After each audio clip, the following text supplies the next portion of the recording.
7টা কাজ আমাদের করা উচিত। 1 নম্বর, আল্লাহ সুযোগ দিছো, তোমার জন্য তওবা করে আমি ফেরত আসতেছি। আল্লাহ তুমি আমার আরেকটা চান্স দিছো। আল্লাহ আমি তো আশহাদু আল্লা ইলাহা ইল্লাল্লাহর উপরে মরছি কিনা সেটাও তো আমার সুযোগ ছিল না।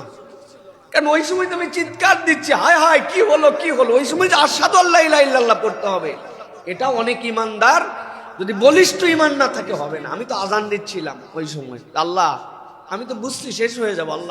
আল্লাহু আকবার বলতে বলতে আশহাদু আল্লা ইল্লাল্লাহ বলতে যেন আমার জীবনটা শেষ হয়। আল্লাহ এই জন্য আমি আজান দিচ্ছিলাম। আল্লাহর কাছে তওবা করেন, ফেরত আসেন। 2 নম্বরে, পরিবার পরিজনকে আল্লাহমুখী করান। ওদের কাছে যাই বসে বলেন, বাবা এই গল্প করে কি লাভ, দুনিয়া সার্চ করে দেখো, এর থেকে কম মাত্রার ভূমিকম্পে দুনিয়া শেষ হয়ে গেছে। রব তোমাকে সুযোগ দিলেন আরেকবার রে মা, রব তোমাকে সুযোগ দিলেন আরেকবার রে বাবা। আল্লাহ দিকে ফেরত আয় বাবা, বল আল্লাহ তোমার উপর আমার উপর ফরজ রাখছিল সালাত, তুমি ফজর না পড়ে তুমি শুয়েছিলে মা, ফজর না পড়ে তুমি জেগে ইয়েতে ছিলে বাবা, শুয়েছিলে বাবা। আল্লাহর কাছে কি নিয়ে আমি হাজির হতাম। বাচ্চাদের জন্য এই নসিহতটা করেন, এটা 2 নম্বর কাজ। আল্লাহ যেহেতু সুযোগ দিছেন।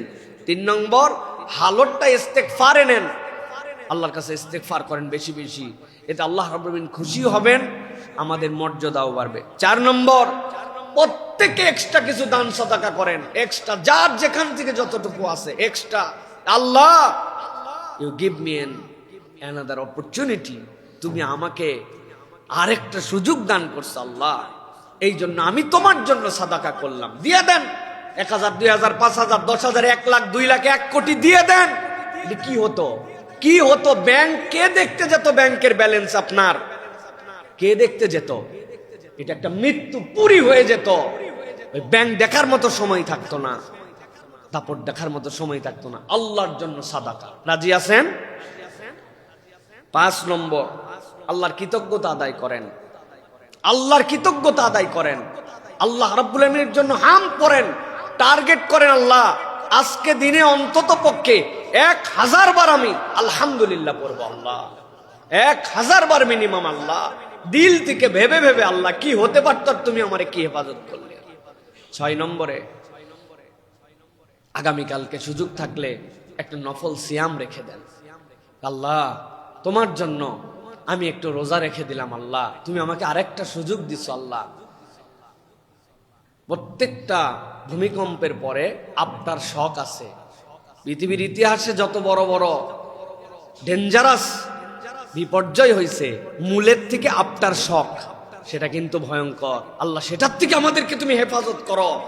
পাপ, গুনাহ, চোখের গুনাহ, গান বাজনা, সিনেমা, হারাম দেখা বাদ দিয়ে দেন। আল্লাহ তুমি আমাকে একটা সুযোগ দিছো, আল্লাহ এর কৃতজ্ঞতায় আমি এগুলা বাদ দিলাম। একটা নফল সিয়াম, আর যদি পারেন 2-4 রাকাত একটু আল্লাহর কাছে শুকরিয়া সিজদা দেওয়ার নিয়তে 2-4 রাকাত সালাত আদায় করেন। আমি এই 7টা দিকে জাতির প্রতি দৃষ্টি আকর্ষণ করব। 1 নম্বর তওবা, পরিবার পরিজনকে আল্লাহমুখী করা। 3 নম্বর ইস্তেগফার। 4 নম্বর কিছু এক্সট্রা সাদাকা। 5 নম্বর আল্লাহর কৃতজ্ঞতা আদায় কিভাবে করবেন এটা আপনি জানেন। উমুককে মাফ করে দিতে হবে, দিয়ে দেন। উমুকের ঋণ ছিল, যাহ তোরে মাফ করে দিলাম। কারো কোনো একটু উপকার করে আপনি আল্লাহর কৃতজ্ঞতা আদায় করার জন্য, আর হাম তো আছে, এইটা করবেন। কিছু একটা আপনাকে স্বাক্ষর রাখতে হবে, আল্লাহ আমি তোমার প্রতি খুশি হয়েছি। আল্লাহ তুমি আমাকে আরেকটা সুযোগ দিছো, আল্লাহ এই জন্য আমি তোমার প্রতি খুশি। এই খুশিতে আল্লাহ তোমার আমি এই কৃতজ্ঞতাটুকু আদায় করলাম। একটা সাদাকা দিয়ে দেন, একটা পশু জবাই করে মানুষকে খাওয়াই দেন। আল্লাহ রাব্বুল আলামিন তুমি আমার এই সুযোগ দিছো, এই টাকা পয়সা ধন সম্পদ কি করতাম আল্লাহ।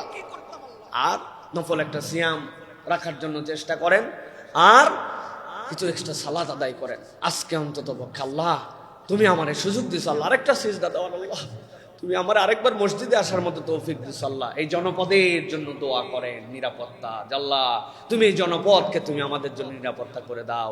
আল্লাহ আকস্মিক এমন মৃত্যু দিও না যে এই মৃত্যুতে আমি তোমার তওবা করার সুযোগ পাই না, তুমি আমাদেরকে হেফাজত করো। পারবো ইনশাআল্লাহ।